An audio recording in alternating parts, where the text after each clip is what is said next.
Hello আমার প্রিয় ছাত্রছাত্রী বন্ধুরা, আমি তোমাদের অমিতাভ স্যার। সবাইকে আমার ইউটিউব চ্যানেলে স্বাগত জানাচ্ছি। আজকে তোমাদের জন্য একটা মজার এক্সপেরিমেন্ট রয়েছে। তো এই এক্সপেরিমেন্টটা করতে গিয়ে আমরা এখানে দুটো আলাদা আলাদা বর্ণের দ্রবণ রেখেছি। একটা দেখতে পাচ্ছি একটু ইয়েলোইশ কালারের, আর একটা বর্ণহীন। এবার এই যে প্রথম ইয়েলো যে দ্রবণটা রয়েছে তার মধ্যে একটা কালারেন্ট পিছনে যোগ করে দেয়। 4-5 ফোঁটা এর মধ্যে স্ট্রেট যোগ কর। আর একটু, হ্যাঁ ব্যাস। দেখো একটা কালারেন্ট যোগ করা হলো। তারপর এটা কালার দেখতে পাচ্ছ বেগুনি বর্ণ হয়ে যাচ্ছে, একটু লালচে বেগুনি টাইপের। এটা আমরা একটা করে রাখলাম। এবার আর একটা আমরা পৃথক কন্টেনার নিচ্ছি ফাঁকা, তার মধ্যে কিছুটা কালারেন্ট যোগ করে রাখ। একই কালারেন্ট আমরা কিছুটা যোগ করে রাখছি। বেশ, এটা যোগ করে রাখা থাকলো। এবার এই যে আমরা দ্বিতীয় কন্টেনারটা নিলাম যার মধ্যে কালারেন্ট যোগ করা আছে, তার মধ্যে কিছুটা আমরা হ্যান্ড ওয়াশ অ্যাড করব। এটাকে উপরে প্রেস কর। আর একটু, ব্যাস। দেখো এটার মধ্যে হ্যান্ড ওয়াশ কিছুটা অ্যাড করে আমরা রেখে দিলাম। আর এটার মধ্যেও কিছুটা আমরা এরকম হ্যান্ড ওয়াশ যোগ করে নেবো। একদম এখানে স্ট্রেট রাখ, ব্যাস ছেড়ে দিই। এটার মধ্যে আমরা একটা পৃথকভাবে হ্যান্ড ওয়াশ দিয়ে রেখে দিলাম। এবার আমরা কিছুটা যোগ করব, যেটা কাপড় কাচা সাবান বা সোডা বলি আমরা। এটার মধ্যে থাকে সোডিয়াম কার্বনেট, ঠিক আছে?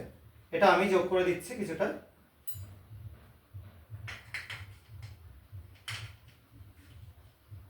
সাদা রঙের গুঁড়ো এটার মধ্যে কিছুটা যোগ করছি, আর এটার মধ্যে কিছুটা যোগ করে দিচ্ছি। দুটোতেই কিছুটা করে আমরা এই কাপড় কাচা সোডা যেটা সেটা যোগ করে দিচ্ছি।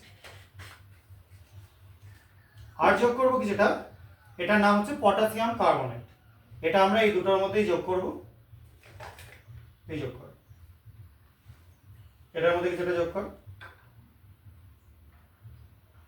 আর একটু, বেশ। এটার মধ্যে কিছুটা আমরা যোগ করে রাখলাম, আর কিছুটা যোগ করবো এটার মধ্যে, বেশ। এটার মধ্যে যোগ করে কিছুটা রাখলাম। দুটোর কালার দেখো আলাদা আলাদা। এটার একটা কালার রয়েছে, এটার যে নীলবর্ণ সেটার সঙ্গে কিন্তু এটা মিলছে না। এটা কিন্তু বেগুনি, লালচে বেগুনি টাইপের একটু কালার রয়েছে। তো এই দুটো তরলকে আমরা পৃথক পৃথক জিনিসের সঙ্গে যোগ করব। আমরা আর একটা ফাঁকা বিকারের মধ্যে নিয়ে নিচ্ছি কিছুটা হাইড্রোক্লোরিক অ্যাসিড বা HCl। পিছনে ঢাল ঢাল, এটাকে হাতে তোল, হাতে করে ঠেকিয়ে ঢাল। আরো, বেশ। আমরা কিছুটা অ্যাসিড এর মধ্যে নিয়ে রেখে দিলাম। আর এটাকে আমরা এখানে প্লেস করে দিচ্ছি, কারণ এখান থেকে বাবলস বের হবে, আমাদের অসুবিধা হতে পারে, সেই জন্য কিছুটা এটার মধ্যে প্লেস করে রাখছি একটু। আর সেকেন্ড ডেটটা আমরা তার পাশে প্লেস করছি, এটা কিন্তু কোনো কালার দেওয়া নেই। আর সেকেন্ডের যে সলিউশনটা রয়েছে যেটা আমরা করলাম নীলবর্ণ, এটাকে একটু লঘু করে নিচ্ছি, ডাইলিউট করে নিচ্ছি। এর মধ্যে আমরা কিছুটা জল যোগ করে দিচ্ছি, ঠিক আছে? যাতে এটা একটু লঘু হয়ে যায়, কাজ করতে সুবিধা হয়। তাহলে আমাদের এখানে দুটো বর্ণহীন দ্রবণ রইল। এ পাশে একটা নীল বর্ণের দ্রবণ করে রাখলাম, আর এ পাশে অন্য একটা বর্ণহীন দ্রবণ রয়েছে। এবার আমরা কি করব, এই যে বর্ণহীন দ্রবণটা এটা প্রথমটার মধ্যে যোগ করা হবে এবং দেখব কি পরিবর্তন ঘটে। এর সঙ্গে যোগ কর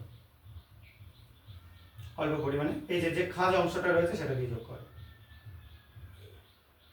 আর একটু ছেড়ে দে, পুরোটাই উল্টে দে। দেখো দ্রবণটা যোগ করবার সঙ্গে সঙ্গে একটা ফেনার লেয়ার উঠে বাইরের দিকে আসবার চেষ্টা করছে, দেখে বুঝতে পারছো নিশ্চয়ই। এবার যদি আমরা হাতে নিয়ে এটাকে এরকম করে নাড়াই, দেখো ফেনাটা একদম পুরো বাইরে বেরিয়ে পড়ছে, ঠিক আছে? যতটা আমরা এরকম করে নাড়াবো তত এরকম ফেনার লেয়ার বাইরে বেরিয়ে পড়বে।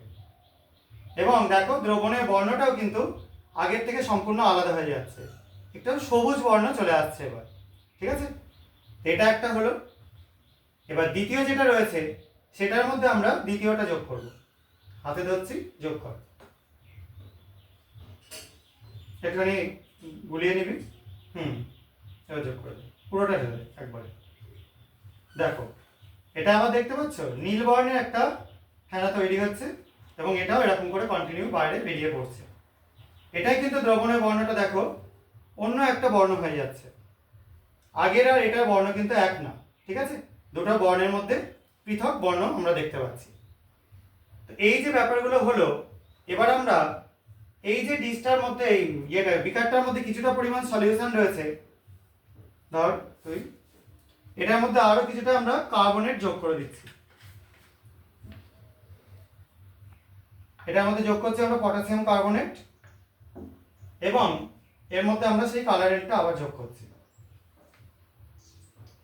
এবার কিন্তু আমরা কোনো রকম ডিশ ওয়াশ জেল বা হ্যান্ড ওয়াশ কিছু দেবো না। এটা দেখো এরকম একটা পদার্থ হয়ে গেল। এবার এর মধ্যে আমরা এখান থেকে যোগ করে দেবো কিছুটা HCl। ধর চেপে ধর খোল কন্টেনারটা। এবার এর মধ্যে অল্প অল্প করে ঢাল। এটা যোগ করছি, দেখো দেখতে পাচ্ছ, দাঁড়াও দেখো এটার আবার বর্ণ কিরকম হয়ে যাচ্ছে, একটা সবুজাভ হলুদ বর্ণ তৈরি হচ্ছে, সম্পূর্ণ পৃথক একটা বর্ণ। ঠিক আছে, তো দেখো তিনটে পৃথক পৃথক জিনিস আমরা তৈরি করলাম, তিনটের জন্য তিন রকম কালারেশন তৈরি হলো এবং ফেনা তৈরি হচ্ছে প্রচুর পরিমাণে। এটা কেন হচ্ছে, এখানে সবকটাতেই আমরা যেটা তৈরি করলাম সেটা হচ্ছে কার্বন ডাই অক্সাইড গ্যাস।